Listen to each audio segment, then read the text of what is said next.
The light of the body is the eye. If therefore thine eye be single, thy whole body shall be full of light.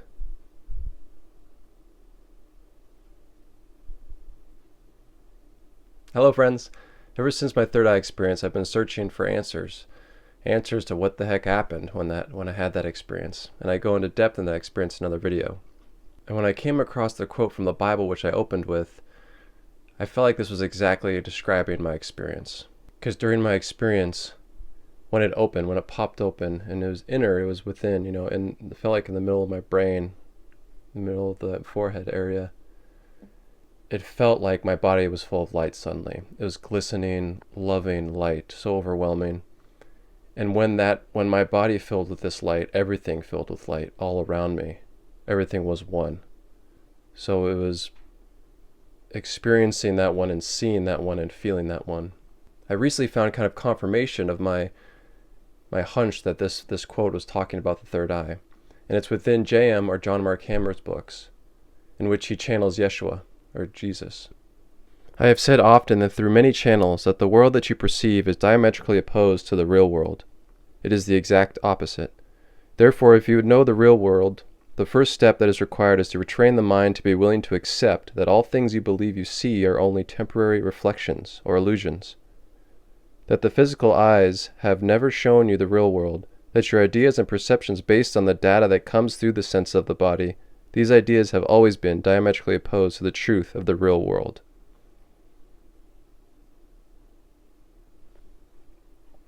And the real world is another way of saying the kingdom. He then goes on and references the third eye, or the inner eye as he calls it. The day will come when, though the physical eyes still seem to be operating, you look lovingly upon the world that has been made in error, this physical dimension, this constriction that you perceive within your mind, for you will be looking at it through an inner eye, an aspect of your beingness, your consciousness, that does have certain physical correlates. Yes, and you will activate that eye, and you will open that eye, and you will look upon all things through that eye. And the sensory data that comes into you will be as though filtered or transmuted, so that what you judge of what you see comes not from the beliefs and ideas that you have miscreated, but those perceptions cleansed and purified by the light, and the wisdom that will shine through that inner eye. Basically, is he not saying that that eye allows you to see the kingdom, or the real world, or the oneness within everything, the love light that is with everything, that is really one thing? And then he goes on to specifically talk about the opening quote from the Bible. Once when I sat with my friends that you have heard are called disciples, I said unto them, when the eye becomes single, then you will enter the kingdom. What does such an odd statement mean? For it speaks on many levels to a truth that can only be understood through the concept of levels. When the eye becomes single, means that you have learned to relinquish your fixation on having the attention of your mind linked to your physical senses alone, and therefore to all of the concepts and perceptions you have built upon sensory data coming in through the body. And you have moved that attention to become centered and settled in the inner eye, so that the light of consciousness that shines upon your experience reveals the reflection of the real world through all that you see and experience. The second level is this. You find yourself in conflict. You find yourself in a world of duality. There is not a single thing. There's always this and that, up and down, light and dark, good and bad, right and wrong, best value, worst value, best choice, worst choice. Wherever you go throughout the day, you are confronted with the need to make a choice, this or that. Quite frankly, it is simply the choice between love and fear. But in your world, that duality prevails, and that is why the world in which you find yourself is not the real world. For the real world is single and whole, and only love abides there. No, this is so good. This is what my soul's been yearning for, just kind of an explanation of what the heck happened to me, that experience. And he goes on to describe what you need to do to operate from that single eye. Now, to move then into the single eye requires that you solve the dilemma of living in duality. How do you do that? By retraining the mind to choose only love. By retraining the mind to surrender every perception you've ever held about anything or anyone. Now, how do you do that? How do you dry the skin while you're swimming in the stream? How do you still the noise while you are abiding in a deafening concert of music? By learning to retrain the mind. There is no other way. We spoke to you earlier that you do not know what a single thing is or what it is for, and that is a very good beginning to the process of retraining the mind. The goal then is to reach a place of consciousness prior to every decision in which you remember the truth of who you are and that you are not yet living in the real world. That what you are seeing before you as a choice that you think you have to make is an illusion based on your past experience. Retraining the mind. He says this a lot in all these books. You must retrain it so there's singularity of purpose, and that we ultimately don't really ever have to make a choice. This is very interesting and also kind of brings me a sigh of relief. We don't have to make choice. What does that mean? He goes on to explain it. He basically says you'll become so receptive and quiet that you'll hear the voice, and in his words, the Father, the voice of the Father. Basically, you'll hear your true voice, the voice of your true self, or the will of the Father within you, and you will operate according to what it says. It's that simple. You become a humble servant, quiet, receptive, a channel, or an extension of that love and of that will. When you train your consciousness to abide in a clarity of singularity that exists just prior to every choice that confronts you, then and there you can learn to hear the voice of the Holy One who will choose for you, with your permission, until your consciousness has learned that that one's choices, the Holy Spirit's, are always 100% accurate and serve the highest in you. You then assimilate or take on. You allow yourself to re-abide in the consciousness of the Holy Spirit itself, and you become that voice. It is no longer outside of you, no longer hard to hear.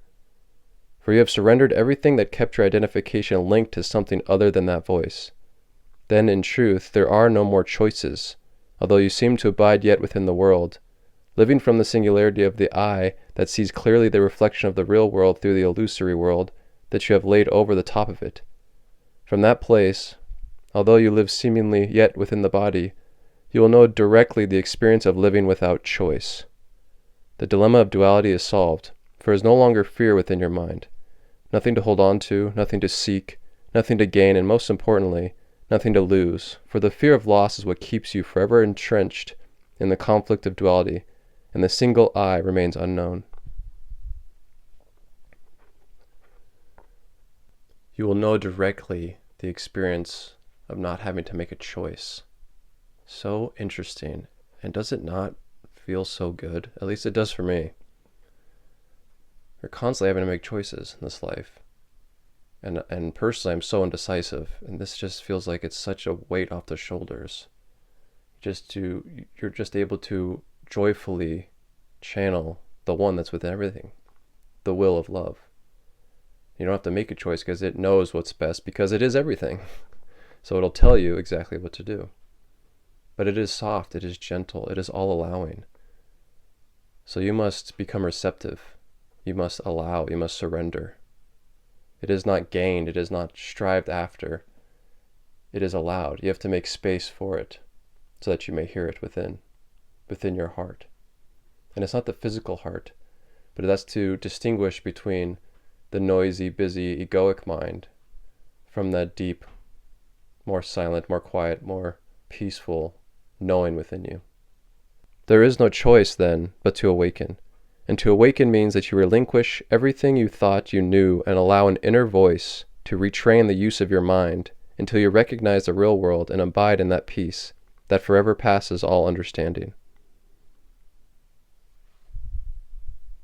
In my personal experience of the third eye, I did not hear a voice so much as a feeling of a presence, a loving parental presence, which I think it's very fitting for him to call it the Father, because it did feel like I was picked up in the arms of like a cosmic mother and just rocked to sleep, almost to peace. I mean, hush, hush, hush, I am here, it is okay.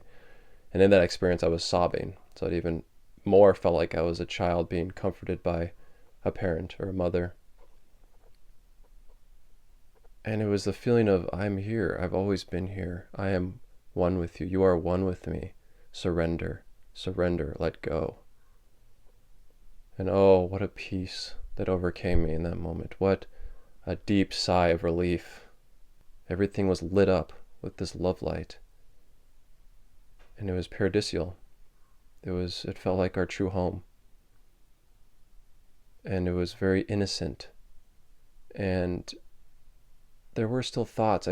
I was aware of some egoic thoughts, the individual thoughts running around, running crazy, saying, "Oh my, what is happening? What's happening?" This like just astounded by what was happening. But they did hush, and I was just aware of this presence and just totally present in the moment. There was no striving. There was no thinking of tomorrow or yesterday. It was an innocent awareness of this love that is within everything. And it was shimmering. And it was such a deep peace that I wish everyone to feel this experience. And I'm so grateful that I came across this passage, which again is a channeling of Jeshua Ben Joseph, or Jesus, by Jayem or Jon Marc Hammer. And these are available online, womlibrary.com. The specific one where I found this passage is Choose to See, within the early years. So the early recordings. Thank you.